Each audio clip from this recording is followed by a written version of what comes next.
Meron po akong narinig mga kapatid na kwento na gusto ko pong ibahagi sa inyo. May nagtanong daw po sa bakal. Ang tanong niya sa bakal, malakas ka ba? Ang sagot daw po ng bakal, hindi ako malakas. Kasi kapag nilagay ako sa apoy, natutunaw ako. Tinanong ngayon yung apoy, malakas ka ba? Sabi ng apoy, hindi ako malakas. Kasi kapag merong ulan, namamatay din ako. Tanong ulit sa ulan, malakas ka ba? Ay, hindi ako malakas. Kasi kapag merong araw, natutuyo rin ako, nag-evaporate. Tanong ulit doon sa araw, malakas ka ba? Hindi ako malakas. Kasi meron yung ulap, sinasaraduhan ako minsan, hindi nakaka-penetrate yung aking sinag. Tanong ulit doon sa ulap, malakas ka ba? Hindi rin. Kasi kapag merong hangin, dinadala niya lang ako sa nais niyang pagdalhan.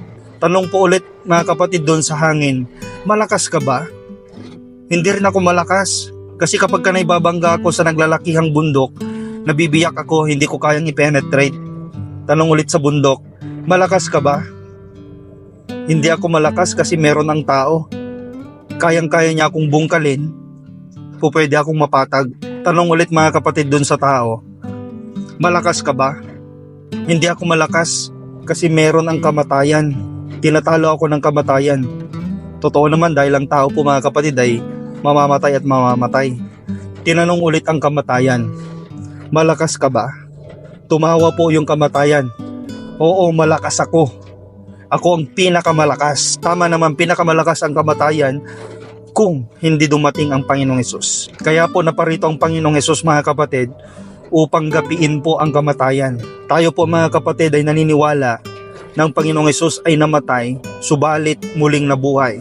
Pinagtagumpayan niya ang kamatayan upang sa ganon, ikaw at ako ay mabubuhay din ng walang hanggan kapag tinanggap po natin si Jesus sa ating buhay. Kaya mga kapatid, ang kamatayan ay hindi kinatatakutan. Kasi sabi po ni Paul, to die is gain. Pag tayo po ay namatay lang tayo physically.